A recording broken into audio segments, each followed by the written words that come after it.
sini kami akan memaparkan hasil revisi modul pembelajaran kelas 4 mata pelajaran IPAS di SD.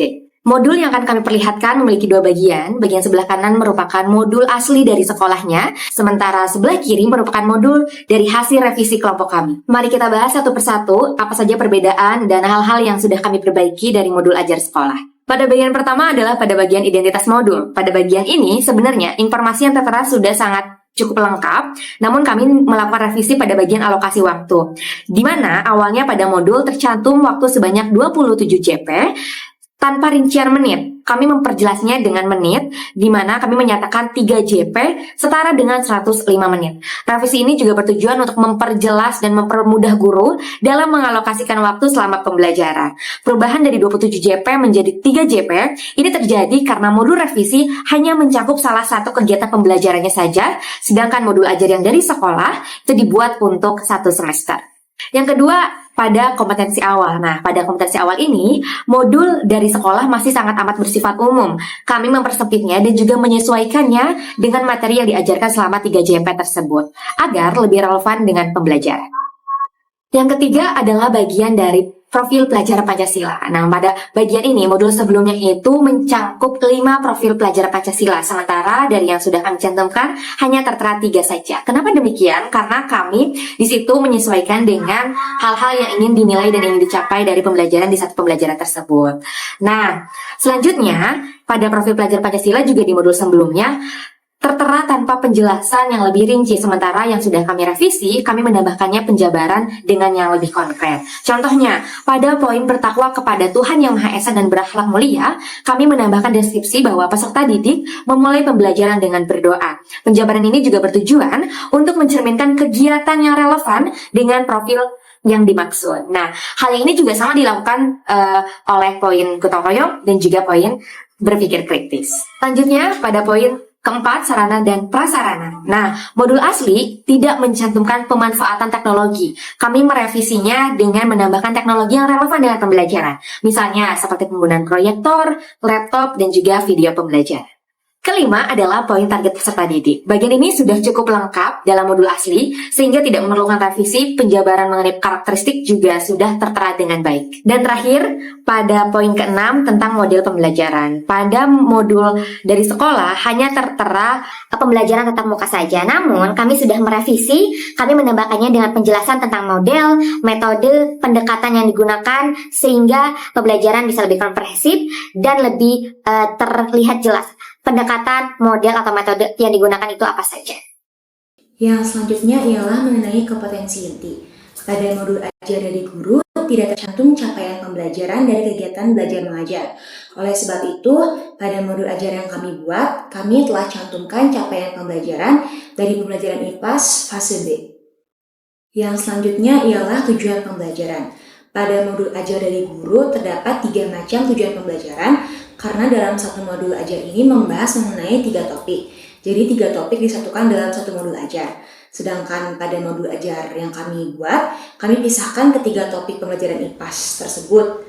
Nah, di sini juga kami mengambil topik yang pertama, yaitu mengenai bagian tubuh tumbuhan. Adapun tujuan pembelajarannya sendiri sedikit berbeda dengan modul ajar dari guru. Kata kerja operasional pada modul ajar kami cacah dan sesuaikan dengan kemampuan siswa pada fase B. Lalu di tujuan pembelajarannya sendiri tercantum juga leveling atau kemampuan yang harus siswa capai yang sesuai dengan taksonomi Bloom. Seperti contohnya ada C4, C2, dan C3. Lalu pada modul ajar guru tidak tercantum alur tujuan pembelajaran. Dan pada modul ajar yang kami buat, kami cantumkan alur tujuan pembelajaran yang merupakan urutan dan pendetailan dari tujuan pembelajaran. Lalu yang selanjutnya ialah pemahaman bermakna. Untuk pemahaman bermakna sendiri tidak ada yang kami ubah. Jadi seperti yang ada pada modul ajar guru, seperti itu juga yang kami cantumkan pada modul ajar kami. Lalu pertanyaan pemantik, seperti yang kita tahu bahwa seharusnya pertanyaan pemantik itu kan didasarkan kata kerja operasionalnya pada kata kerja operasional yang ada di tujuan pembelajaran.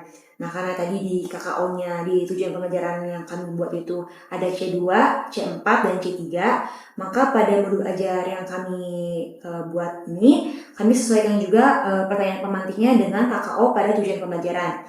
Sedangkan pada modul ajar guru hanya terdapat 2 pertanyaan pemantik saja yang hanya membahas mengenai KKO C2. Lalu ada kegiatan pembelajaran. Untuk langkah kegiatan pembelajaran sendiri tidak kami ubah, hanya saja kami cantumkan alokasi waktunya pada setiap kegiatan yang dilakukan. Sebagai contoh, kegiatan orientasi itu dialokasikan selama 5 menit, kegiatan apersepsi selama 17 menit, dan sebagainya. Nah, tujuannya itu agar setiap menit bahkan setiap detik dari kegiatan pembelajaran itu bisa efektif dan efisien sesuai dengan alokasi waktu yang sering ditetapkan sejak awal dan bisa mencapai tujuan pembelajaran. Lalu ada refleksi juga. Nah, pada modul ajar guru hanya terdapat refleksi untuk siswa saja. Oleh sebab itu, pada modul ajar yang telah kami buat, kami tambahkan juga refleksi untuk guru juga. Karena refleksi itu kan merupakan kegiatan merenungkan kembali apa yang telah terjadi dan dilakukan selama pembelajaran, baik oleh guru maupun oleh siswa. Lalu ada asesmen. Pada modul ajar guru tidak terdapat asesmen ini. Nah, jadi kami menambahkan bagian asesmen seperti yang umumnya ada pada modul ajar.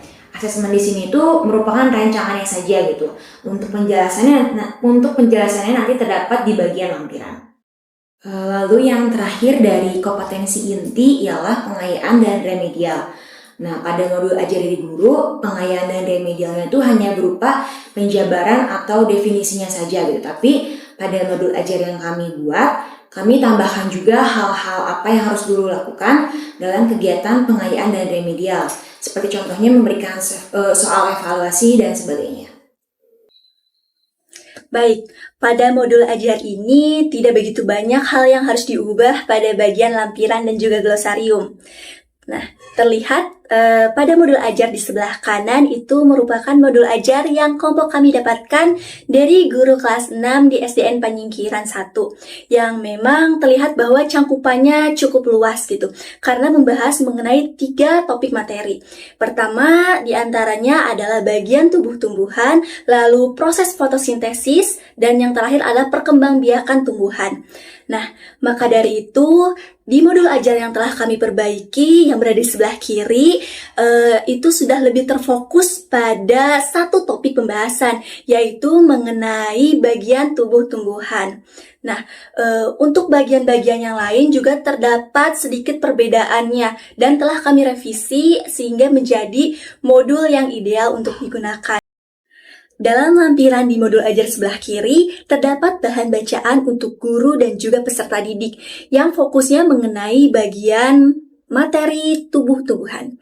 Nah, dalam bahan bacaan ini itu tidak ada yang kelompok kami perbaiki, karena memang sudah sesuai dengan modul ajar pada umumnya. Lanjut, di bagian kedua ada media pembelajaran. Pada modul ajar guru di sebelah kanan, terlihat pada modul ajar tersebut tidak mencantumkan media pembelajaran apa yang akan digunakan. Nah, hal ini tuh bisa menyebabkan kebingungan bagi guru yang akan menyampaikan materi nantinya, karena ketidakadaannya media yang mendukung. Nah, oleh karena itu kami telah memperbaikinya pada modul ajar di sebelah kiri dengan menambahkan video pembelajaran mengenai materi bagian tubuh tumbuhan yang memang bisa diakses pada link YouTube di bawah gambar tersebut. Untuk video pembelajaran yang kami pilih itu karena menyesuaikan bahwa siswa itu biasanya lebih tertarik pada audio dan juga visual. Lalu pada lampiran yang ketiga, terdapat lembar kerja peserta didik atau LKPD yang memang tidak kami tambahkan atau kami kurangi dari modul ajar milik guru tersebut. Karena dari hasil analisis kami menyatakan bahwa LKPD yang terdapat pada modul ajar dari guru sebelumnya itu sudah sesuai dengan modul ajar pada umumnya. Karena mencantumkan instruksi yang jelas dan juga tujuan dari pembelajaran yang harus dicapai oleh peserta didik dalam mengerjakan LKPD tersebut. Lalu, di bagian lampiran yang terakhir atau yang keempat, itu terdapat instrumen penilaian. Terlihat bahwa di modul ajar guru di sebelah kanan itu hanya menunjukkan contoh rubrik penilaian, proyek, dan juga presentasi produk saja. Tidak ada aspek penilaian dari sikap, keterampilan, dan juga pengetahuan yang semestinya harusnya ada pada setiap modul ajar yang dibuat. Nah, oleh karena itu, pada modul ajar sebelah kiri, yaitu modul ajar yang telah kelompok kami perbaiki, kami membuat rubrik-rubrik penilaian yang sekiranya bisa digunakan guru saat pembelajaran nanti. Di antaranya pada aspek pengetahuan. Kami membuat komponen penilaian dari tujuan pembelajaran yang harus dicapai oleh setiap peserta didik. Komponen tersebut diantaranya ada ketetapan memahami bagian tubuh tumbuhan, memahami perubahan yang terjadi pada setiap bagian tubuh tumbuhan, dan memahami fungsi dari setiap bagian tubuh tumbuhan, yang masing-masing dikategorikan menjadi 4 bagian. 4 poin diperoleh apabila siswa sudah memahami komponen penilaian yang diminta, dan 1 poin untuk siswa yang masih perlu pendampingan. Dan dari poin yang peroleh, akan menghasilkan skala penilaian dengan predikat D, C, B, dan yang paling tertinggi adalah A. Kami juga membuat lembar penilaian aspek pengetahuan tersebut menjadi sebuah tabel untuk memudahkan guru dalam mengobservasi peserta didiknya. Untuk penilaian aspek yang kedua adalah aspek keterampilan, di mana komponen penilaiannya itu diantaranya ada ketepatan waktu dalam menyelesaikan tugas kelompok, penulisan bagian tubuh tumbuhan beserta fungsinya, dan mengamati perbedaan bagian tubuh tumbuhan, yang masing-masing dikategorikan menjadi 4 bagian. 4 poin diperoleh apabila siswa sudah memahami komponen penilaian yang diminta, dan 1 poin untuk siswa yang masih perlu pendampingan. Lalu, dari poin yang diperoleh akan menghasilkan skala penilaian dengan predikat D, C, B, dan yang paling tertinggi adalah A.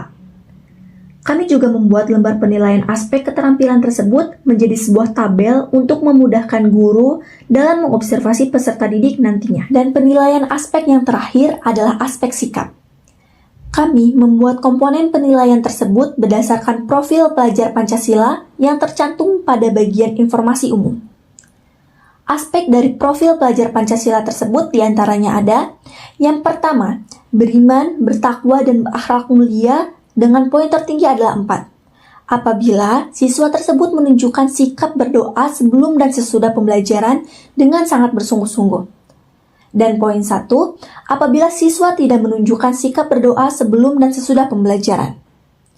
Lalu yang kedua adalah aspek bergotong royong, dengan poin tertinggi adalah 4, apabila siswa tersebut dapat bekerja sama dalam mengerjakan pekerjaan kelompok, dan poin 1 apabila siswa itu tidak berkontribusi dalam mengerjakan pekerjaan kelompok.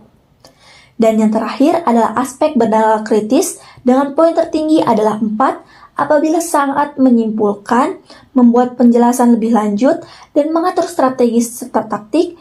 Dan poin 1 apabila siswa tersebut baru mampu memberikan penjelasan secara sederhana, membangun keterampilan dasar, menyimpulkan, membuat penjelasan lebih lanjut, dan mengatur strategi serta taktik. Dari poin yang diperoleh akan menghasilkan skala penilaian dengan predikat D, C, B, dan yang paling tertinggi adalah A. Kami juga membuat lembar penilaian aspek sikap tersebut menjadi sebuah tabel untuk memudahkan guru dalam mengobservasi peserta didiknya. Terakhir, di bagian glosarium di modul ajar yang guru tersebut buat, itu terlihat seperti apa yang akan dilakukan peserta didik pada pembelajaran kali itu. Padahal, glosarium merupakan suatu daftar alfabetis istilah dalam suatu ranah pengetahuan tertentu yang memang dilengkapi dengan definisi untuk istilah-istilah tertentu. Maka dari itu, modul ajar yang telah kami buat di sebelah kiri, kami membuat ulang glosarium itu dengan kumpulan istilah-istilah yang kami dapatkan di bahan ajar dan juga media pembelajaran yang digunakan. Dan telah kami atur sesuai urutan dari alfabetis agar memudahkan baik peserta maupun guru dalam mencari istilah-istilah dari kata-kata tersebut.